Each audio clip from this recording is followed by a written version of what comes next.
Assalamualaikum warahmatullahi wabarakatuh. Puji syukur kita panjatkan kepada Tuhan Yang Maha Esa. Perkenalkan, nama saya Medi Juwita, NIM 2066080 dari STI 66 Kendari. Di sini saya akan menjelaskan beberapa materi yang ada di dalam lingkungan pemasaran. Nah, kemampuan atau tujuan yang dipelajari. Yang pertama, menggambarkan kekuatan yang mempengaruhi kemampuan perusahaan dalam melayani pelanggan. Yang kedua, menjelaskan bagaimana perubahan lingkungan dalam demografis dan ekonomi yang mempengaruhi keputusan pemasaran. Yang ketiga, mendefinisikan gejala utama yang mempengaruhi lingkungan politik dan budaya. Yang keempat, menjelaskan perubahan kunci dalam lingkungan politik dan budaya. Dan yang kelima, mendiskusikan cara perusahaan berinteraksi terhadap lingkungan pemasaran.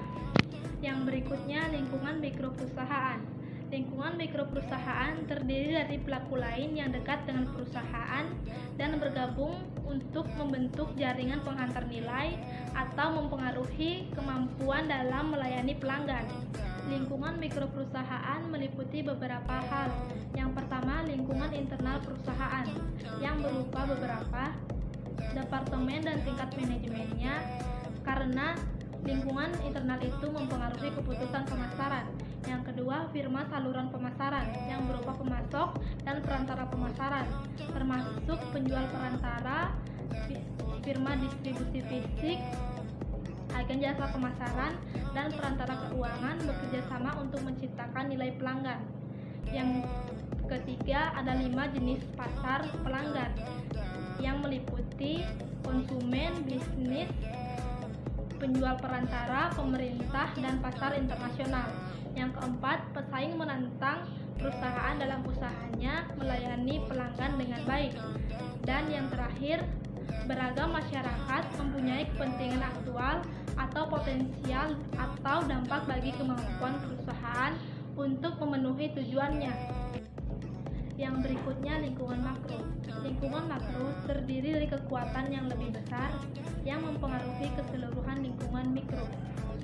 Kekuatan-kekuatan ini membentuk peluang dan menempatkan ancaman bagi perusahaan.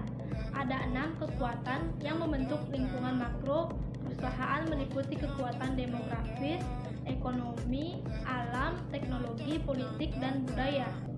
Lingkungan demografis. Lingkungan demografis adalah studi karakteristik populasi manusia. Saat ini lingkungan demografis memperlihatkan perubahan profil keluarga, struktur usia yang berubah, perubahan populasi geografis, populasi terdidik dan pekerja keras putih yang lebih banyak, dan peningkatan keragaman.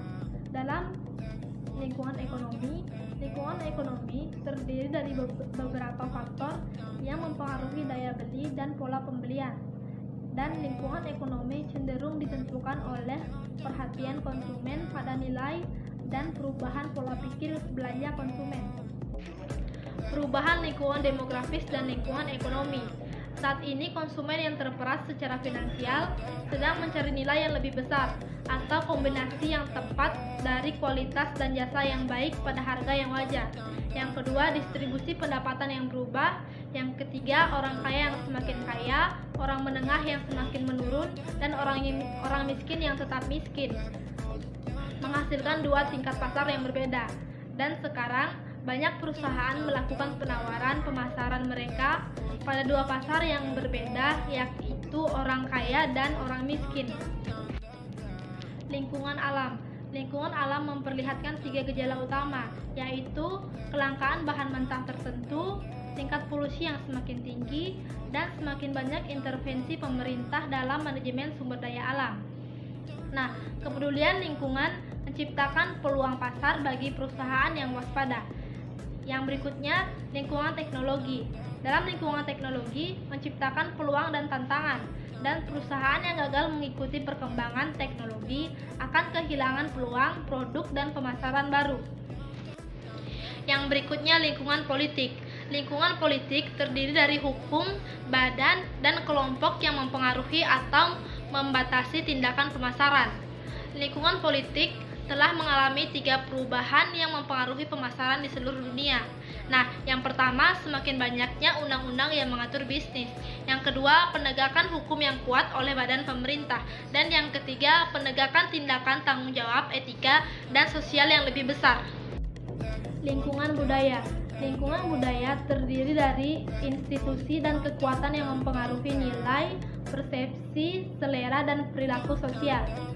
Perubahan-perubahan lingkungan budaya memperlihatkan kecenderungan menuju kepemimpinan digital, kepercayaan kepada institusi yang semakin berkurang, peningkatan rasa patrisionalisme, kepedulian terhadap alam yang semakin besar, spiritualisme baru, dan pencairan nilai yang lebih berarti dan abadi. Yang terakhir, lingkungan pemasaran atau reaksi perusahaan. Perusahaan dapat secara pasif menerima lingkungan pemasaran sebagai elemen yang tidak dapat dikendalikan, di mana mereka harus beradaptasi, menghindari ancaman, dan memanfaatkan kesempatan yang ada.